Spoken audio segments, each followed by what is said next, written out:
Marcus Webb made his first investment, $500.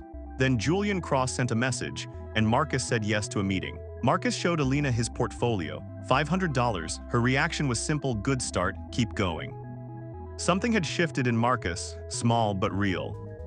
Not every open door leads somewhere good, but sometimes the only way to know is to walk through it. Every investor eventually faces this choice: the safe road or the shortcut. Subscribe to follow every twist in Marcus's story, because this episode, things get complicated. Tuesday, 8 a.m. The Mercer Kitchen, Soho. Julian Cross was already there. Marcus, you look exactly like your LinkedIn photo.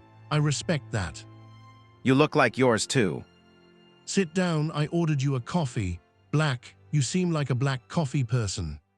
I've been watching your work. You understand people, what they want, what they're afraid of. That's rare.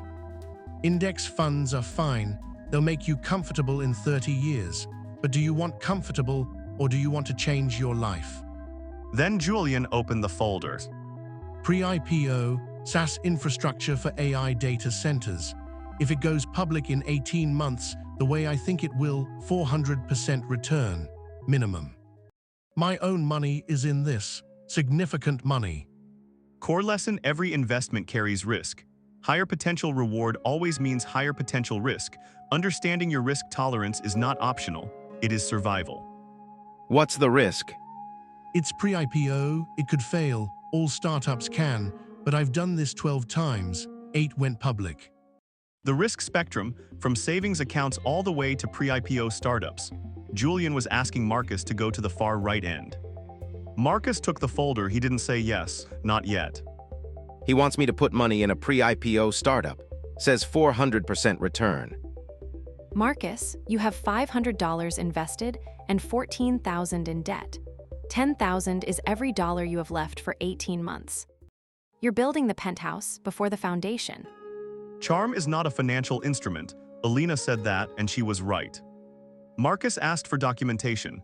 Julian brought it: audited financials, cap table, term sheet. It all looked real. The numbers looked real, the branding looked real, but Marcus couldn't fully read what he was holding.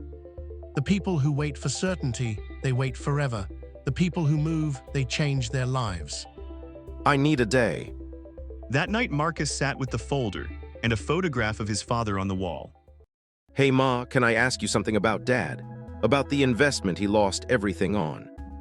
Real-world mirror. 90% of actively managed funds underperform the S&P 500 over 15 years.